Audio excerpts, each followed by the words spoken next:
ओम श्री परमात्मने नमः। अद्वितीयोध्याय अवतारणिका।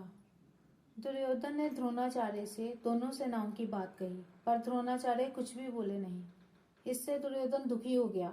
तब दुर्योधन को प्रसन्न करने के लिए भीष्म जी ने जोर से शंख बजाया। भीष्म जी का शंख बजने के बाद कौरव और पांडव सेना के बाजे बजे। इसके बाद श्री कृष्ण अर्जुन संवाद आरंभ हुआ। अर्जुन ने भगवान से अपने रथ को दोनों सेनाओं के बीच में खड़ा करने के लिए कहा। भगवान ने दोनों सेनाओं के बीच में भीष्म, द्रोण आदि के सामने रथ को खड़ा करके अर्जुन से कुरुवंशियों को देखने के लिए कहा। दोनों सेनाओं में अपने ही स्वजनों संबंधियों को देखकर अर्जुन में कौटुंबिक मोह जागृत हुआ, जिसके परिणाम में अर्जुन युद्ध करना छोड़कर बाण सहित धनुष का त्याग करके रथ के मध्य भाग में बैठ गए।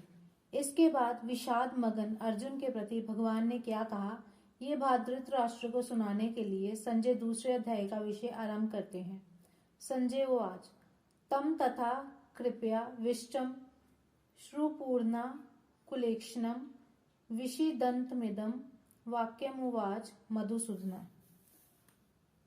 अर्जुन रथ में सारथी रूप से बैठे हुए भगवान को ये आज्ञा देते हैं कि हे अच्युत, मेरे रथ को दोनों सेनाओं के बीच में खड़ा कीजिए, जिससे मैं ये देख लूं कि इस युद्ध में मेरे साथ दो हाथ करने वाले कौन हैं, अर्थात मेरे जैसे शूरवीर के साथ कौन कौन से योद्धा साहस करके लड़ने आए हैं। अपनी मौत सामने दिखते हुए भी मेरे साथ लड़ने की उनकी हिम्मत कैसे हुई। इस प्रकार जिस अर्जुन में युद्ध के लिए इतना उत्साह था, वीरता थी, वे ही अर्जुन दोनों सेनाओं में अपने कुटुंबियों को देखकर उनके मरने की आशंका से मोहग्रस्त होकर इतने शोकाकुल हो गए हैं कि उनका शरीर शिथिल हो रहा है, मुख सूख रहा है, शरीर में कंपकंपी आ रही है, रोंगटे खड़े हो रहे हैं, हाथ से धनुष गिर रहा है, त्वचा जल रही है, खड़े रहने की भी शक्ति नहीं रही और मन भी भ्रमित हो रहा है। कहाँ तो अर्जुन का ये स्वभाव कि न दैन्यम न पलायनम, और कहाँ अर्जुन का कायरता के दोष से शोकाविष्ट होकर रथ के मध्य भाग में बैठ जाना। बड़े आश्चर्य के साथ संजय यही भाव उपयुक्त पदों से प्रकट कर रहे हैं। पहले अध्याय के 28वें श्लोक में भी संजय ने अर्जुन के लिए कृपया पर्याविष्ट पदों का प्रयोग किया है। अर्जुन जैसे महान शूरवीर के भीतर भी कौटुंबिक मोह छा गया और नेत्रों में आंसू भर आए। आंसू भी इतने ज्यादा भर आए कि नेत्रों से पूरी तरह देख भी नहीं सकते। इस प्रकार कायरता के कारण विषाद करते हुए अर्जुन से भगवान मधुसूदन ने ये वचन कहे। यहाँ विषिदंत मुवाच कहने से ही काम चल सकता था, इदम वाक्यम कहने की जरूरत ही नहीं थी, क्योंकि उवाच क्रिया के अंतर्गत ही वाक्यम पद आ जाता है। फिर भी वाक्यम पद कहने का तात्पर्य है कि भगवान का ये वचन, ये वाणी बड़ी विलक्षण है।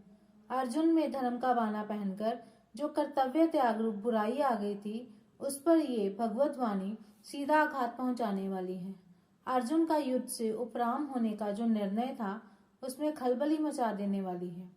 अर्जुन को अपने दोष का ज्ञान कराकर अपने कल्याण की जिज्ञासा जागृत करा देने वाली है। इस गंभीर अर्थ वाली वाणी के प्रभाव से ही अर्जुन भगवान का शिष्य तब ग्रहण करके उनके शरण हो जाते हैं। संजय के द्वारा मधुसूदन पद का कहने का तात्पर्य है कि भगवान श्री कृष्ण मधु नामक दैत्य को मारने वाले अर्थात दुष्ट स्वभाव वालों का संहार करने वाले हैं। इसलिए वे दुष्ट स्वभाव वाले दुर्योधन आदि का नाश करवाए बिना रहेंगे नहीं।